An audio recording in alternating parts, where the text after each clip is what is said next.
Hey everybody, Josh for Populi here, and test integrity options for online tests let you throw effective obstacles into the crooked paths of those poor souls who would choose to cheat, thereby complicating the commission of their crimes. This video is most useful to the faculty and teaching assistant roles who will actually be using test integrity on a regular basis. But academic admin and registrar users will definitely find it useful as well.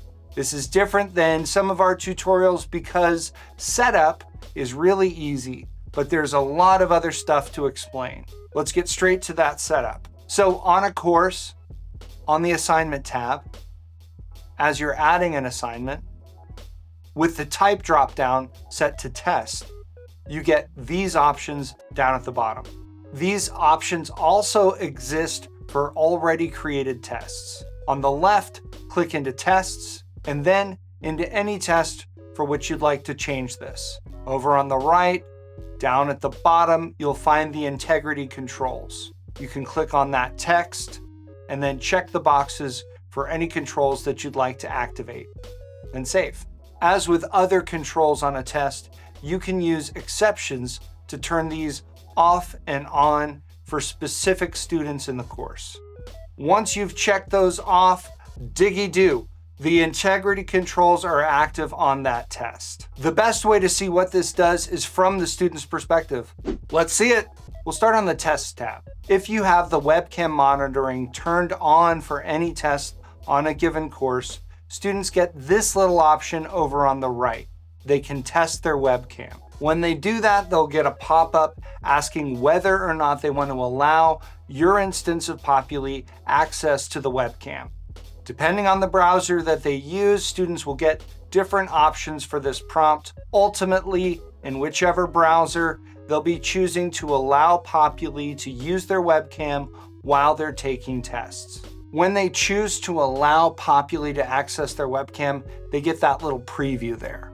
It's a good idea to point students to this test. That way they can make sure ahead of time that they can resolve any potential problems with their webcam, etc. Take or leave this suggestion, but if you plan on using the webcam integrity control for tests on your course, it might be a good idea to foreground this process as part of your orientation to the course. Getting students set up and ready to go ahead of time should cut down on troubleshooting individual student webcam problems as they attempt to access a test. However, even if they haven't already done the test, they'll still get the option to allow your instance of Populi to use the webcam when they go to take the test. Let's look at that.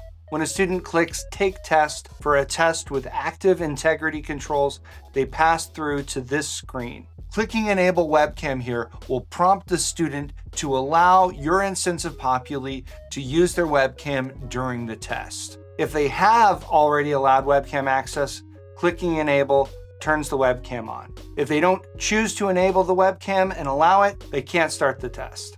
What does the webcam do during the test? At frequent but random intervals, the student's webcam snaps a picture for your review. More on that in a bit, but first, let's look at the other integrity features here too.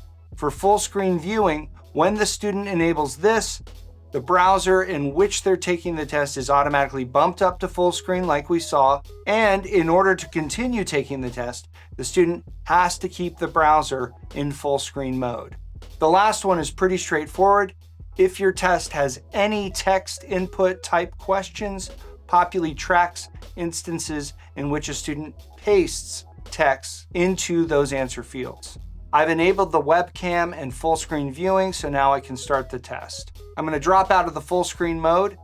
You can see that I'm prompted to go back to full screen, and that until I do, I can't work with the test at all. So I've gone to another tab there. I'm going to go back into the test. I'm going to paste in a bit of text on this short answer. I'll pop in answers for all of the questions and then submit the test. That's the student's experience of the integrity controls. The only one that would really attract their attention during the test is full screen. The other two are operating behind the scenes, though of course with the student's general knowledge. But the instructor has the ability to review what's happened. After a student has taken the test if they've left full screen mode at any point, stopped viewing the test, or pasted in text, a log of all these events is available. On the course dashboard, there's an alert about unresolved integrity incidents. I could click that, or I can navigate there on the course by going to tests, and then we have this tab to review. The number there refers to the number of individual test instances that require review. One test may contain multiple incidents. When we click on that tab, we can see the incidents that have been flagged for any test instances. These may warrant further context. To get that, click into View Complete Test Log. Doing that will give us a rundown of all logged events. On the left, you'll notice the question mark icon for any of the incidents noted on the previous screen. These are the things being flagged. You also have that little reveal arrow symbol for anything you can dig into for more information. You'll see the first thing there is a webcam image. If I click that, I get this, one of those frequent but random images taken by the webcam. And we have the option to delete anything there. If you do delete the image, that's noted in the log. Also, if you want to delete all images collected during the test, you can do that with this button up here. We've also got a notification about leaving full screen mode, and then one about student stopped viewing test. If we reveal that incident here, we can see that means switching to another tab or app. We can see when the student came back to the browser containing the test, and then when the student clicked back into full screen mode. Other basic events here, like when questions were answered, also show up. The other major incident here is student pasted content. When we reveal that, we can see exactly what the student pasted in. So we can go review that and see if there's anything strange there. You'll notice that something else out of the ordinary got logged as well. Under that student answered question 3 event, you can see that the answer was auto-saved a couple times. There may not be anything suspicious about that. But then you can see that there were 96 characters added in 10 seconds. That's some very fast typing.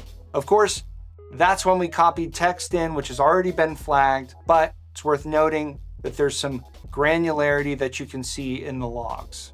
Several other things that get mentioned in the logs: re-entering the test multiple times, device or browser changes, IP address changes.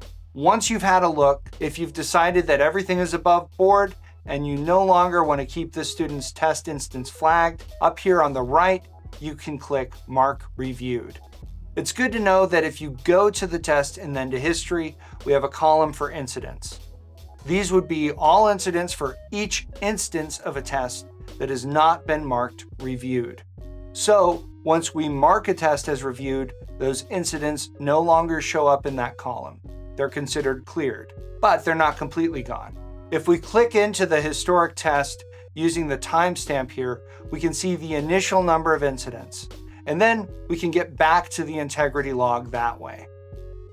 Okay, remember that when Populi flags these incidents for you, that isn't Populi accusing a student of cheating. We're just letting you know details about a student's behavior in a test that you may want to look into.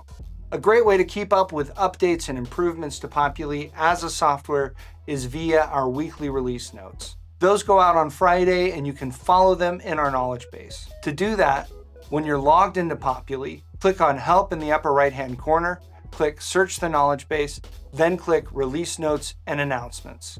Click on the heading for Release Notes, and then click Follow. You'll receive an email when we post release notes there, and that'll keep you on the bleeding edge of Populi features and improvements. And the release notes are fun. Lots of people say it's a highlight of their week. I've been Josh for Populi. You've been great. Thanks for watching.